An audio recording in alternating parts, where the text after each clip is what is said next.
ejemplos. Esa fórmula, yo me hago la pregunta si es cierta o no, ¿en dónde? Entonces, si yo, por ejemplo, hago y meto x como 2 y y como 0, esto me da esta cosilla de acá, ahí escribir, esto me da esta fórmula de aquí, 2 más 0 es menor que 2 por 2, ¿ok? En los reales, yo la suma la interpreté como la suma usual, y el producto lo interpreté como el producto usual. O sea, eso lo que está diciendo es que 2 es menor que 4, que es cierto, ¿ok? Entonces, en particular, esta fórmula, phi de 2,0, cuando yo lo interpreto en esta estructura, sería cierta. ¿Cómo voy a escribir eso? Eso lo voy a escribir, un segundito para borrar esas líneas, lo voy a escribir como que la estructura satisface esa fórmula. ¿Hay preguntas en el chat? Ah, no, perdón. Que la estructura satisface esa fórmula para el caso particular de x igual a y igual a 0. ¿Qué pasa si evalúo 0 y 0, por ejemplo? Ya me quedaría que 0 es menor a 0. Eso no va a ser cierto, no va a ser cierto en la estructura de los números reales. Entonces la forma en la que lo vamos a denotar es así. Entonces esas dos cosillas en rojo es importante que lo mantengamos. Este símbolo lo estamos usando para decir la estructura cumple esta propiedad. Y pues el símbolo con un tachito lo estamos diciendo para decir que no lo cumple. ¿Ok? Entonces yo tengo estructuras, tengo lenguajes, construyo fórmulas y me hago las preguntas si las fórmulas se cumplen o no en la estructura, y eso depende explícitamente de la estructura, ¿verdad? O sea, ¿qué propiedades tiene la estructura? Los números reales, con la suma, con la multiplicación y con el menor, cumple que 0 es menor que 4, pero no cumple que 0 es menor a 0. ¿Ok? Por eso es que es cierto la primera y no es cierta la segunda. Esa es una fórmula con variables libres. Ahora, veamos otra fórmula sin variables libres. Entonces, eso es un axioma, ese es un típico, lo que llamamos axioma. Para todo x existe y tal que x más y es igual a 0. No tiene variables libres. Todas las variables están cuantificadas. Eso está diciendo, si yo lo traduzco, digamos, cuando le meto al diccionario, que para todo elemento existe su inverso de la suma. ¿Cierto? Esa fórmula puede ser cierta o válida o falsa, pero no puede ser en un lugar, no puede ser las dos, como la pasada. Como la pasada tenía fórmulas libres, a veces era cierta y a veces era falsa, dependiendo de quién era x y quién era y. Esta no. Esta es o cierta o falsa, pero puede ser cierta a veces en una estructura y falsa en otra. ¿Ok? Entonces, eso como les dije, por ejemplo, cuando yo lo veo en Z es cierta, cuando yo lo veo en N es falsa. ¿Ok? Entonces, de nuevo, las verdades cambian mucho, las fórmulas que representan verdades cambian mucho cuando yo cambio mi universo. Veamos otra fórmula. Esta fórmula solo es densidad y solo utiliza el símbolo de menor y los símbolos lógicos. ¿Ok? Esto lo que me está diciendo es que para todo elemento hay un número menor que el otro, en el medio. De nuevo, esta fórmula es cierta en los reales con el orden, es falsa en los enteros. Entonces cambia la veracidad dependiendo de cómo yo cambie la estructura. ¿Ok? A las fórmulas que no tienen variables libres les vamos a llamar oraciones, que son como los axiomas, las que son o siempre ciertas o siempre falsas. Si tienen alguna pregunta, no duden en interrumpirme. Un ejemplo, último ejemplo. Tenemos la fórmula phi de xy, que sería la fórmula que dice, esta tiene dos variables libres. O sea, entonces puede tener opciones. X es menor a y, y sea cual sea el z, si z es mayor a x, entonces z o es y o es mayor a z. ¿Qué me está diciendo esta fórmula? Esta fórmula me está diciendo que y es el sucesor de x, ¿cierto? Entonces, en particular, en los enteros, si yo meto x1 y y2, esa fórmula es cierta, porque 2 es el sucesor de 1. ¿Cierto? Sin embargo, en los mismos enteros, cuando yo meto 1 y meto 15, ya la fórmula no es cierta, porque de 1, 15 no es el sucesor de 1. ¿Ok? Entonces, vean cómo, digamos, las verdades aquí son muy relativas. Todo depende de cuáles son los x, de cuáles son los y, de cuál es la estructura, de cuál es el lenguaje. Y un montón de cosas que interfieren en mi situación. ¿Ok? De hecho, otra cosa que nos interesa muchísimo a los lógicos es saber, dado una fórmula, qué conjuntos define. En este caso, la fórmula define el gráfico de la función sucesor. ¿Y qué me refiero con define? O sea, literalmente el conjunto que me está definiendo es, yo puedo llegar y decir los XY, tales que Z demuestra phi de XY. Vean lo que estoy diciendo aquí, es agarrar todos los pares ordenados que cuando yo los evalúo en Z, en la fórmula phi, y veo si son ciertos en Z o no, son ciertos. ¿Ok? Entonces son todos los pares ordenados en Z que cumplen la fórmula phi. En particular, es el gráfico de la función sucesor. ¿Ok? una de las cosas que nos interesa un montón a los lógicos es entender qué conjuntos yo puedo definir en cada estructura. O sea, dado un lenguaje fijo, dado una estructura fija, ¿qué conjuntos yo puedo definir? ¿Ok? Y esa pregunta no es nada trivial. En muchos momentos es muy complicado entender la naturaleza de todos los conjuntos que yo puedo definir. De hecho, o sea, es de las primeras preguntas que nos hacemos en teoría de modelos cuando estamos empezando a analizar una estructura. ¿Qué puedo definir? Y no siempre podemos llegar a una conclusión satisfactoria del tema. ¿Ok? Pero nos interesan, son objetos que nos interesan entender. Cuando yo veo esa fórmula en Z, me da el gráfico de la función sucesor. Cuando la veo en R, ¿qué me da? Nada. En R, esa fórmula no tiene ni un solo elemento que lo cumpla. Por lo tanto, lo que me está definiendo es el conjunto vacío, ¿ok? Porque en este caso el orden es denso. Entonces es súper importante y digamos una de las preguntas básicas de teoría de modelos, de lógica en general, es exactamente eso. ¿Cómo, digamos, cuando yo tengo un universo y cuando yo estoy cambiando, si cambio el universo pero dejo el lenguaje, cómo las verdades, cómo se vuelven más complicadas o más simples, ¿ok? O también cuando soy del mismo universo pero estoy cambiando el lenguaje, ¿cómo cambia, digamos, la dificultad o los conjuntos definibles, o las verdades, o la dificultad de saber si cosas son ciertas o no, ¿ok? Eso nos interesa. Ahora, para ir rumbo a los hiperreales necesito entender qué son teorías. Vean, les estoy dando lógica en una hora de forma intuitiva, ¿verdad? Cuando lleven el curso, si algún día lo llevan, van a hacer esto todo bien formal y con todo el tiempo. La idea es como entender un poco el juego, la situación. Las teorías son conjuntos de axiomas. Usted fija un lenguaje, o sea, usted escoge el lenguaje, escoge el alfabeto, y una teoría es un conjunto de axiomas, porque son fórmulas cerradas, que no tienen variables libres, o sea, como axiomas. Piensen en axiomas, ¿ok? Un modelo de una teoría es una estructura, es el mismo lenguaje, que cumple todos los axiomas de la teoría. Entonces, tiene una lista de axiomas, axioma 1 y axioma 2. Digamos que otros. Entonces, un modelo sería alguien, o sea, un universo ahí bonito, que cumple esos dos axiomas. Puede cumplir más cosas, pero al menos cumple esos dos. Eso es un modelo de la teoría. Una teoría es consistente si tiene modelo, porque digamos que yo tengo el axioma para todo X, X es distinto a X. ¿Ok? Eso es una teoría. Tiene una única fórmula medio chapa, pero es una teoría. Pero no existe ningún universo que me cumpla eso. Por lo tanto, esa teoría no es consistente. Pero las cosas consistentes son las cosas que tienen universos matemáticos que cumplen esas propiedades. ¿Ok? Ejemplos.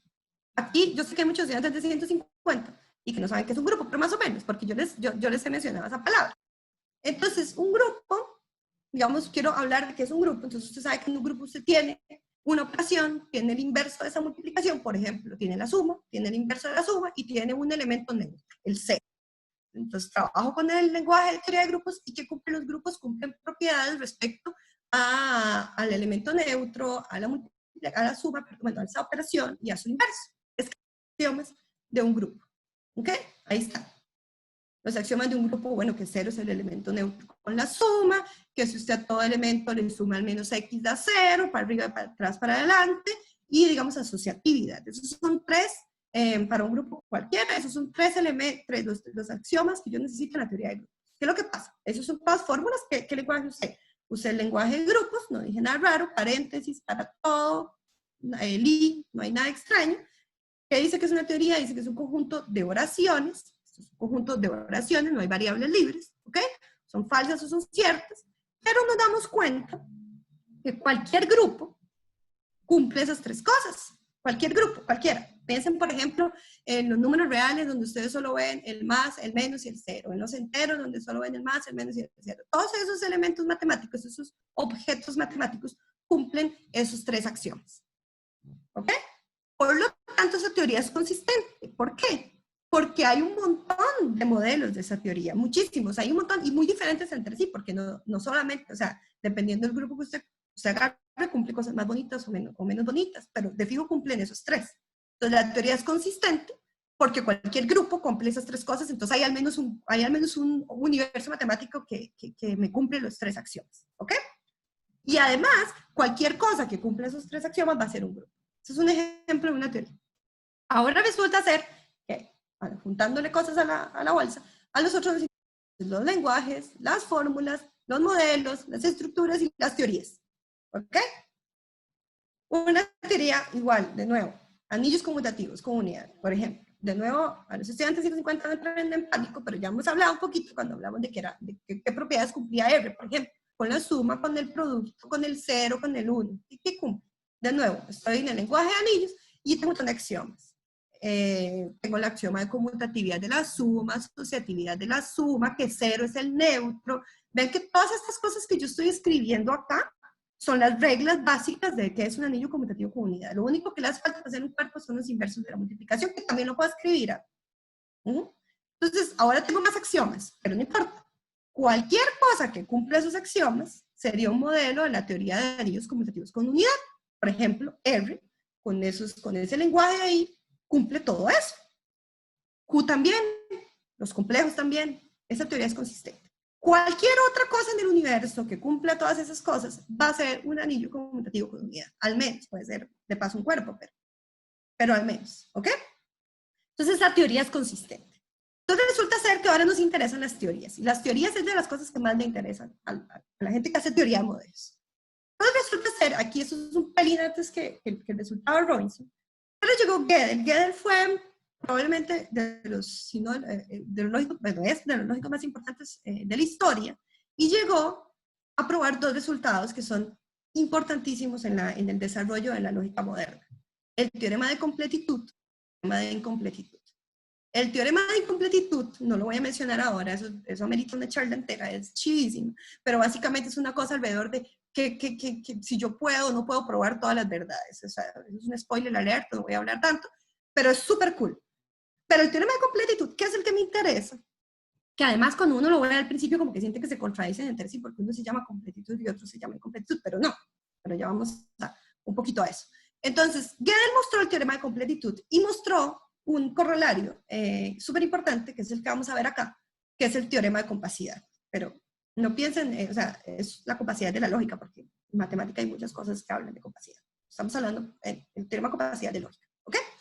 El teorema de compacidad de lógica, yo se los voy a explicar sin explicarles el teorema de completitud, porque para el teorema de completitud sí necesito más tiempo.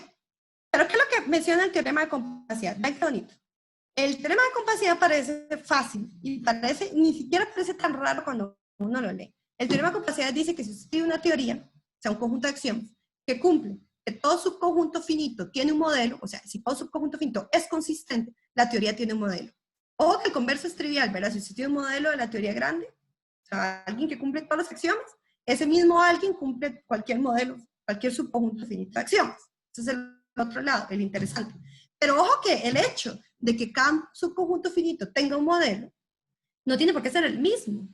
Entonces es como que yo tengo una lista de axiomas, esos axiomas no tienen por qué ser finitos. Yo les di ejemplos de teorías bastante sencillas, que eran axiomas finitos. Más adelante les daré ejemplos de teorías más grandes, o sea, más complicadas. Pero si yo tengo una lista de axiomas que pueden ser infinitos, yo lo que estoy haciendo es, si yo sé que para cualquier subconjunto finito de esos axiomas, yo tengo un modelo, aunque todos los modelos que yo vaya encontrando sean distintos, yo puedo encontrar un modelo de la teoría. ¿Cómo es? ¿Quién es? No sé. Esto no me lo dice el teorema. Me dice que existe. Pero al menos yo soy muy contenta con la existencia, sin necesidad de entender siempre cómo se construye ese modelo. ¿Ok? Entonces volvamos al inicio de la charla.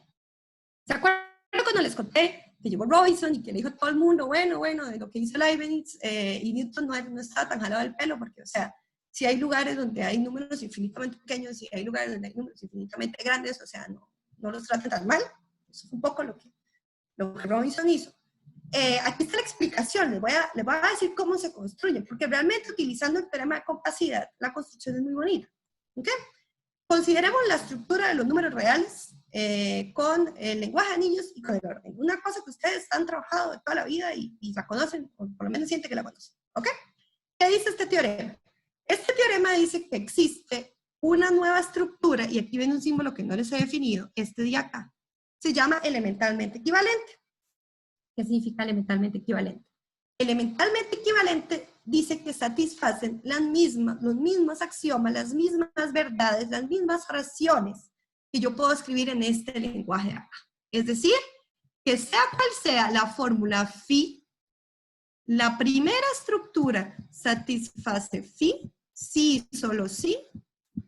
La segunda estructura satisface phi. O sea, ellas dos, cumplen las mismas verdades, pero cuando digo las mismas verdades, yo solo me refiero a las verdades que yo puedo escribir en ese lenguaje.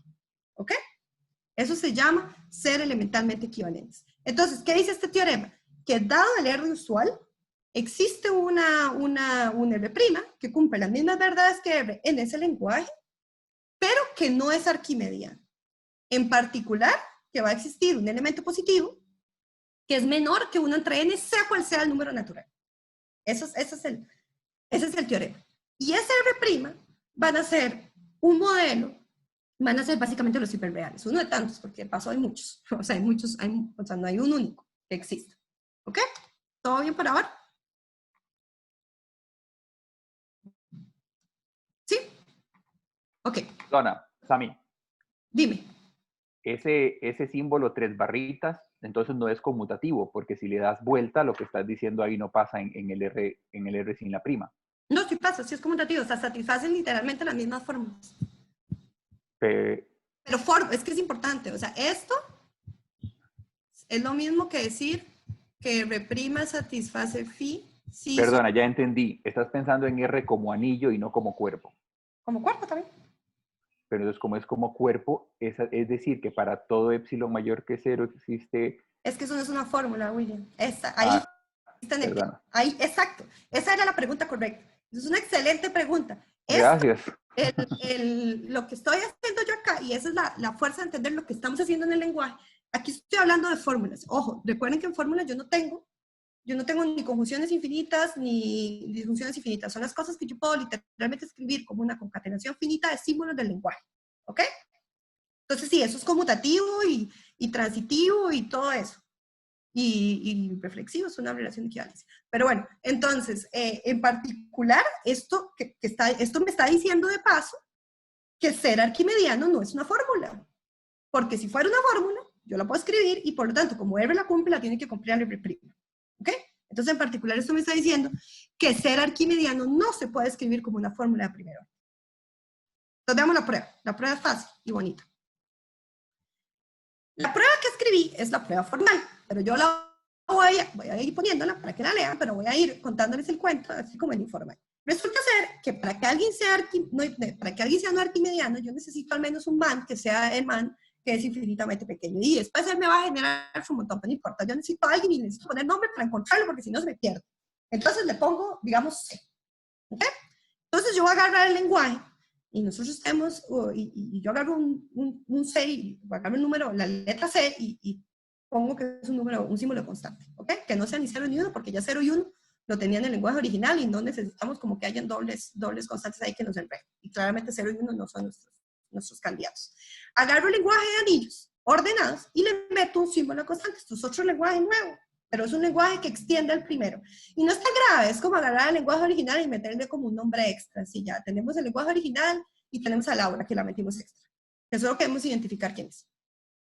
Y ahora agarro la teoría, y esta es otra cosa importantísima. Esta teoría tampoco lo definí acá, porque quería hablarles con más detalle. Esta cosa de acá es un montón de vainas que yo no sé qué son. Pero simplemente lo defino como todas las verdades de los números reales. Es decir, esta cosa de acá son todas las oraciones, por ende los axiomas, todos los phi, tales que la estructura R, que si no se les olviden, eran los números reales, satisfacen phi. Yo no sé cuáles son, yo no se las puedo enumerar, yo no puedo sentarme aquí a contarles en este momento cuáles son todas, pero a mí no me importa. Yo las agarro todas y las meto en una bolsa y las pongo ahí. Son todas las verdades de los números reales, ¿ok? Entonces yo las meto y ese conjunto de verdades se llama la teoría completa de R, ¿ok? Ahora bien, le voy a juntar dos cosas, pero bueno, una es potencialmente infinita. Le junto que el ma de Laura que yo metí es mayor a 0, y además le junto, porque Laura va a ser mi representante infinitesimal, entonces, ¿qué tiene que cumplir ella? Ella tiene que cumplir que es mayor a 0 y que es menor que todos los 1 entre n para n natural. Aquí tienen que brincarme, deberían brincarme. Me va a decir, pero eso no es una fórmula. Debería decirme, claro que eso no es una fórmula, por supuesto que no es una fórmula. Esta cosa de acá son infinitas fórmulas. Estoy metiendo C es menor que 1, C es menor que un medio, C es menor que un tercio. Todas estoy metiendo infinitas fórmulas, pero una teoría yo nunca dije que tenía que ser infinita. Estoy metiendo todas. Metí todas. ¿Ok?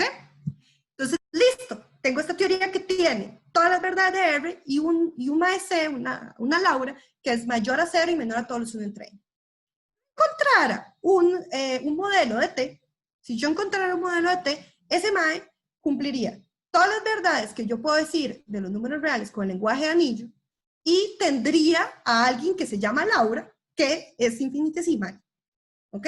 Como cumpliría todas las verdades de los números reales, sería un cuerpo, porque lo que sí es cierto es que los números reales son un cuerpo y los axiomas se escriben en el lenguaje de anillo, ya lo mostramos, y entonces el R' los tiene que cumplir. Por lo tanto, Laura se puede sumar con ella misma, se puede elevar al cuadrado, tiene inverso y todas estas cosas, y debería seguir cumpliendo las propiedades de cuerpo. ¿Ok?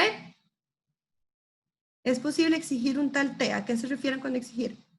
Yo no sé. Exhibir, perdona, me equivoco. Es el corrector, exhibir. Pues, bueno, yo lo estoy exhibiendo, ¿no?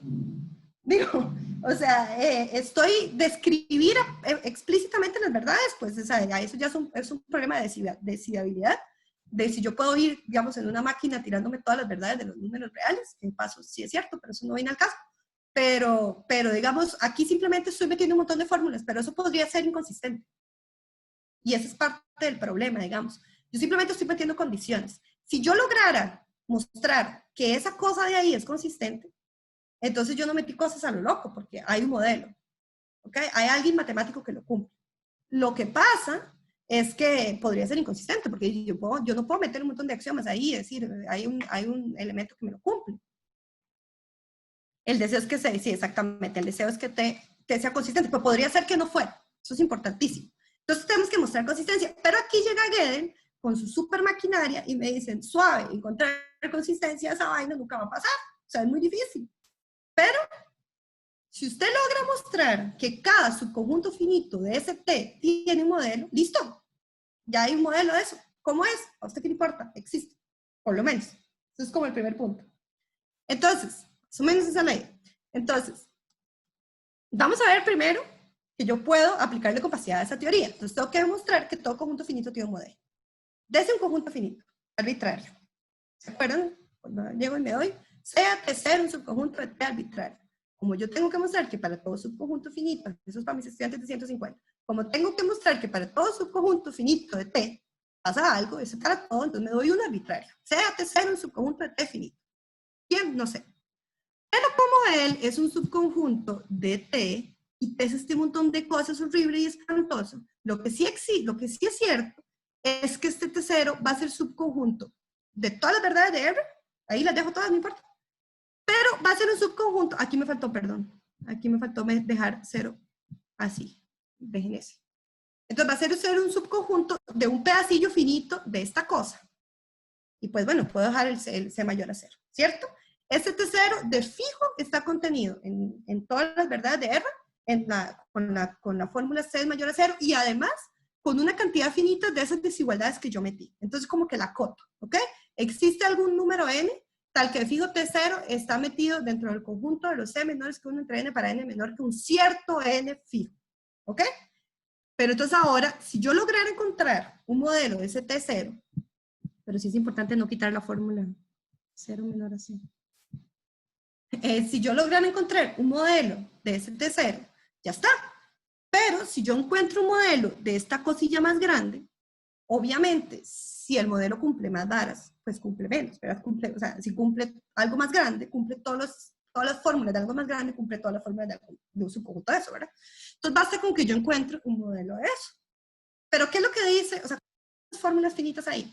Son todas las verdades de R y un elemento C que es mayor a 0 y que ya no es tan cool, o sea, ya el MAE no es súper fuerte, él solo es menor que 1, un medio, un tercio, un cuarto, hasta 1 entre n grande. El MAE no es tan pequeño. R tiene elementos así, de fijo, un montón. Entonces, en particular, yo agarro los números reales y agarro un número cualquiera, los números reales que sea más chiquito que 1 entre n grande, que hay un montón, cualquiera, el que más les guste, y a ese le pongo el nombre de Laura, y me doy cuenta que interpretando ese número como un número menor a 1 entre n, Los números reales cumplen toda esta cosa de aquí de la derecha, toda. Por lo tanto, cumplen T0. Entonces es súper fácil, o sea, la aplicación es trivial, porque en el fondo, de los subconjuntos finitos de esa teoría, se quita todo el problema de la arquimedianidad, porque es solo encontrar números pequeñitos, pero no tanto. Entonces aquí llega, y aquí está donde sale la bomba atómica, y entonces por compacidad hay un modelo de esa teoría. Entonces un modelo de esa teoría, en particular tiene a alguien, que fue el que se pone Laura, no sé, porque cambiamos el lenguaje, es cierto, pero el lenguaje fue solo para ponerle el nombre a alguien. Tiene un elemento que va a ser infinitamente pequeño, y por lo tanto, bueno, su inverso sería infinitamente grande, porque además él va a ser un cuerpo. ¿Ok? Entonces, el modelo que existe, yo no estoy diciendo ni que existen uno, ni que todos los que existen se parecen, ni que son iguales, pero al menos existe uno, y él va a tener infinitesimales, y por lo tanto va a tener números infinitamente grandes, y va a ser un cuerpo, y es bastante cool. ¿Ok? Una nota. Si T tiene un modelo infinito, T tiene modelos de cardinalidad arbitrariamente grande. Esto es un corolario directo de compacidad también. ¿Ok? Directo. ¿Por qué? Porque yo bueno, y aquí un paréntesis también para los estudiantes más jóvenes, como les hemos más o menos dicho informalmente en el aula, en matemática tenemos infinitos tan grandes como usted quiera, y muchos, y tantos como uno quiera, y siguen creciendo, y etcétera. Tenemos muchos cardinales, así les llamamos, son los infinitos grandes. ¿Ok? Cuando yo tengo un modelo infinito, voy a tener modelos, se prueba por compacidad también, de todos los tamaños posibles, para los infinitos que usted quiera. Entonces, esto implica en particular que yo voy a tener modelos de esta teoría de todas las cardinalidades posibles. En particular, voy a tener entonces modelos no estándar, o modelos que tienen elementos infinitamente grandes o infinitamente pequeños, no estándar, ¿okay? De todos los tamaños posibles, de todas las cardinalidades posibles. Y eso aplica para esta teoría, pero en realidad aplica para cualquier teoría en la cual haya un elemento infinito, haya un modelo infinito. Y otra cosa también, eso no es realmente compacidad directamente, es completitud. Pero otra cosa muy bonita es que se puede también mostrar, utilizando lógica, que hay un subcuerpo, un cuerpo numerable de los números reales que no cumple el axioma del extremo superior, pero que cumple todas las verdades de R. También. Eso es gracias a un teorema que se llama el teorema de Loja-Scoring descendente. También se ve, o sea, todas esas cosas son aplicaciones muy iniciales de un curso de lógica inicial. Son bastante sencillas cuando uno sabe el lenguaje en el que estamos hablando, y está un poquito, entiende mejor la lógica. Y digamos, un corolario de esto que es bonito, digamos, que ya no tiene tanto que ver con infinitesimales, es que si te tiene modelos finitos arbitrariamente grandes, o sea, que si yo tengo una teoría que tiene modelos de todas las cardinalidades posibles, tan grandes como usted quiera, o sea, tiene un modelo de cardinalidad 1, una de cardinalidad 20, una de cardinalidad 30, o sea, para cualquier número siempre hay un modelo que tenga al menos esa cantidad de elementos. Entonces siempre tiene que tener un modelo infinito, siempre, ¿ok? Esto en particular me implica que no puede haber una teoría cuyos modelos sean los cuerpos finitos o las estructuras finitas. Esto me está diciendo más de lo que ustedes creen. Esto me está diciendo en particular que uno no puede escribir con una fórmula, ni siquiera con una teoría, el ser finito. O sea, la propiedad de ser finito no es axiomatizada. Porque si lo existiera, hay una cantidad de axiomas que me dicen toda persona que cumple esos axiomas es finito. Pero este teorema me está diciendo que no es posible. ¿Ok? Eso es básicamente, y la prueba es muy fácil. Eso sí la voy a hacer como rapidona. La idea es, esa fórmula que puse ahí, lo que me está diciendo es, existen n elementos todos distintos. ¿Ok? Entonces, si alguien cumple esa fórmula, me cumple tener al menos n elementos, ¿cierto? ¿Verdad? Entonces yo agarro mi teoría original, mi teoría bonita, y le adjunto esa fórmula, pero para todos los n's. Entonces, ojo, tengo al menos un elemento, o sea, un modelo de esa teoría, que es al menos un elemento, al menos 2, al menos 3, al menos 4, al menos 5, todos, por lo tanto, tiene que ser infinito, ¿verdad? Porque tiene al menos n elementos para todo n. Si yo mostrara que esa teoría tiene un modelo, entonces es un modelo infinito de la teoría. Compacidad, sea T0 un subconjunto finito. ¿Qué significa eso? Pues que solo tiene una cantidad finita de estas cosas. Pero mi hipótesis me decía que mi teoría tenía modelos infinitos, tenía modelos de cardinalidad arbitrariamente grande. Esto solo me está diciendo tiene al menos n elementos grande, para n grande. Entonces basta con que yo agarre un modelo de esa teoría de cardinalidad más grande que n. Estricto. Listo. Eso en particular es un modelo de T, tiene al menos n grande elementos, entonces si tiene para todos los n más chiquitos que n grande, esa cantidad de elementos. Y por compacidad, bueno, entonces ya eso es un modelo de T0, y por compacidad hay un elemento, hay un modelo de la teoría grande, ¿ok? Entonces tiene un modelo infinito. Chao, ¿cuánto tiempo me queda? Ya estoy sobre la hora. Como 10 minutos, Sami. Ok. Quedan 10 minutos para las 4. Ok, entonces quería decir como una aplicación muy rápida, pero eso sí se me sale un poquito de las manos. Nada más, aquí me disculpo, ahora sí me disculpo un pelín con los 150. Voy a hacer una slide más, bueno, 2 slides más, para darles otro ejemplo y decirles lo fácil que, lo bonito que es compacidad, digamos, alrededor de esto. Si yo quisiera hablar de cuerpos algebraicamente cerrados, digamos, para cambiar un poquito esta hora de los hiperreales y cambiar un poco el panorama, y yo quiero axiomatizar ser algebraicamente cerrado, pues ¿qué necesito? Ser cuerpo y tener la solución de todos los polinomios, ¿cierto?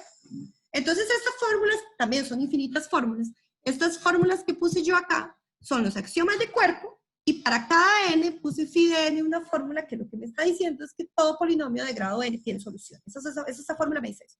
Para yo ser algebraicamente cerrado, yo necesito tener soluciones para todos los polinomios de cualquier grado. ¿Ok? Entonces, digo, esta teoría la voy a llamar ACF, que va a ser básicamente axiomas de cuerpo, digamos que serían los axiomas de cuerpo, y esto va a ser phi n, entonces va a ser TDF unido con phi de n para cada n. Entonces estoy metiéndole a ser cuerpo y para cada n, todos los polinomios de grado n tienen solución. Esa es la teoría de cuerpos algebraicamente cerrados. Cualquier cuerpo algebraicamente cerrado cumple sus axiomas, ¿cierto? No importa la característica.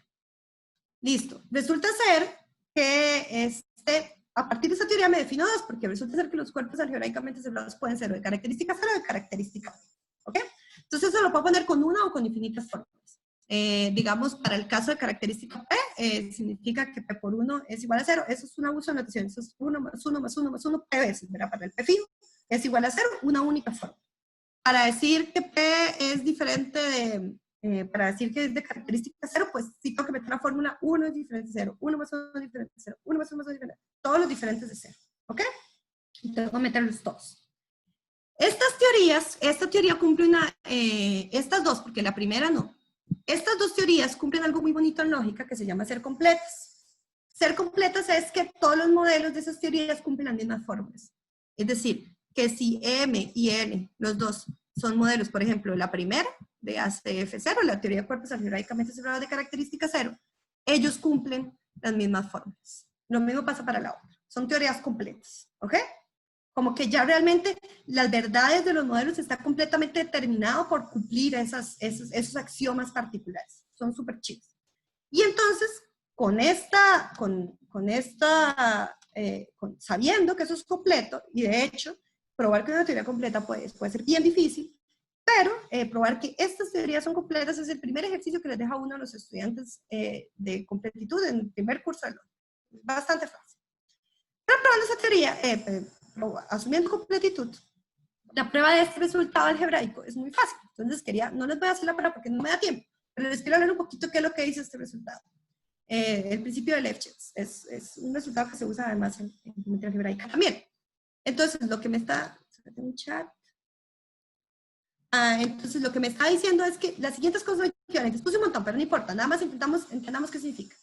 Si yo tengo un enunciado en el lenguaje de anillos que sea cierto en los complejos, es equivalente a que sea cierto en algún otro cuerpo algebraicamente cerrado de característica 0, que existe un cuerpo algebraicamente cerrado que, ahí me falta, perdón, de característica 0, en el 2 y en el 3, que satisface phi. Es lo mismo que exista un cuerpo algebraicamente cerrado que me satisfaga esa verdad, es lo mismo que todos los cuerpos algebraicamente cerrados me satisfagan la verdad, o sea, cambio para todo y para un existe, y ustedes saben que para todos y existe no son nada fáciles de cambiar, ¿verdad? Entonces, que algo sea cierto en C es equivalente a que sea cierto en todos los cuerpos algebraicamente cerrados, significa 0. Eso, digamos que eso es pura completitud, eso ya lo acabamos de ver. Pero además hay una cosa muy chiva, y la prueba de esto es una aplicación súper directa de compacidad, es que además que algo sea cierto en cualquier cuerpo algebraicamente cerrado, es equivalente, de característica cero, es equivalente a que es cierto en todos los cuerpos algebraicamente cerrados de característica P para P a partir de cierto número, ¿ok? Para un número infinito de P en particular. De hecho, el 5 lo que dice es para algún número infinito de P. Entonces, estamos pasando verdades. Estamos viendo cómo las verdades en los cuerpos algebraicamente cerrados, las cosas, las propiedades de los cuerpos algebraicamente cerrados en característica cero, son básicamente las propiedades de los cuerpos algebraicamente cerrados en característica P módulo una cantidad finita. Eso es lo que estamos viendo. ¿Cómo pasar de característica 0 a característica P? Módulo una cosa finita. Es súper fuerte. Y la prueba de este teorema usando compacidad es realmente sencilla. Es facilísimo. ¿Ok? Entonces eso nos deja poder pasar de característica P a característica 0, módulo un conjunto finito súper fácil. De hecho, entonces aquí voy a terminar. Compacidad es la herramienta por excelencia de la gente que hace teoría de modelos. Yo no conozco un solo paper en teoría de modelos que no utilice compacidad varias veces. Nosotros nunca dejamos de usar compacidad. Estos son como algunos ejemplos de los más sencillitos que uno empieza a ver empezando el primer curso de lógica, como para que se den una idea, pero es impresionantemente fuerte y bastante fácil de usar para probar cosas muy fuertes. Entonces, quería como más o menos darles una idea de algunas aplicaciones concretas, digamos, sin entrar en demasiado detalle técnico de lógica, pero es difícil, como no todo el mundo ha llevado cosas de lógica, a veces es difícil hablarles de los objetos si no saben cuáles son. Pero la idea es por lo menos entender un poco intuitivamente lo que pasa. Creo que voy a terminar acá. Muchas gracias. Muchas gracias, Amaria. No sé si tienen preguntas los participantes. Sí, yo tengo, Sami, Dime. ese principio del Lefschetz, donde dice que sea fijo un enunciado, de nuevo tiene que ser una fórmula Sí, del de lenguaje de primer anillos. orden. Sí, tiene que ser una fórmula. Sí, eso solo es cierto para primer orden. Tiene que ser una fórmula de lenguaje de anillos cerrada, o sea, sin variables libres. Ok, pues. Pero de paso uno dice un montón de varios, ¿verdad? O sea, es decir, la cantidad de teoremas, digamos, de álgebra que uno escribe en primer orden es demasiado. Es bastante fuerte. ¿Otra pregunta? ¿Alguna otra pregunta? Yo tengo una pregunta. Dime. Entonces, los hiperreales, bueno, extienden la suma, el producto, el 0 y el 1, y el orden, ¿verdad? Pero ¿qué pasa si yo quiero usar seno de x, de a la x, valor Ya absoluto? eso sí es una buena pregunta, digamos, yo puedo, pero eso cambia completamente la estructura. Cuando yo tengo ya un cuerpo que extiende otro cuerpo, digamos, de lenguaje de cuerpo, si yo adjunto un símbolo, por ejemplo, de función o de predicado, para hablar del seno, para hablar del coseno, eso me cambia totalmente los conjuntos definibles y por ende me cambia completamente los resultados modelo teóricos. A veces, cuando lo que estoy metiendo, no a veces, siempre, cuando lo que estoy metiendo es definible con los cosas anteriores, no es tan grave y las propiedades se mantienen igual. Pero cuando estoy metiendo cosas no definibles, sí puede cambiarme completamente el asunto. Entonces puedo perder propiedades, puedo perder, por ejemplo, verdades que eran ciertas en uno y que en cosas elementalmente equivalentes ya no van a ser elementalmente equivalentes. Entonces siempre que uno mete símbolos nuevos, que no sean definibles con los anteriores, es peligroso, sí, hay que tener cuidado. Y tal vez un comentario, lo de la arquimedianidad realmente no se pierde, solo que para recuperarla es un poco difícil porque hay que cocientar entre los nuevos estándares y hay que hacer un trabajillo. Sí. O sea, no se pierde completamente en ese sentido, pero el cuerpo sí no es arquimediano. Sí, en efecto, sí. Pero tienes razón. De hecho, también, entre paréntesis, hay muchas otras formas de construir hiperreales, ¿verdad? Esta es como la forma, una forma que me parece bastante sencilla aplicando compacidad, pero se puede hacerlo con ultraproductos, por ejemplo. Con los ultraproductos. Hay muchas otras formas. De hecho, no estoy 100% segura de la prueba original de Robinson, como lo presentó.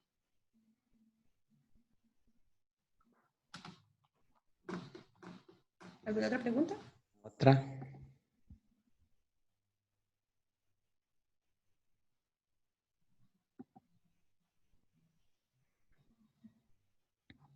Bueno, yo creo que ya no hay más preguntas, así es que muchas gracias a María por una excelente charla.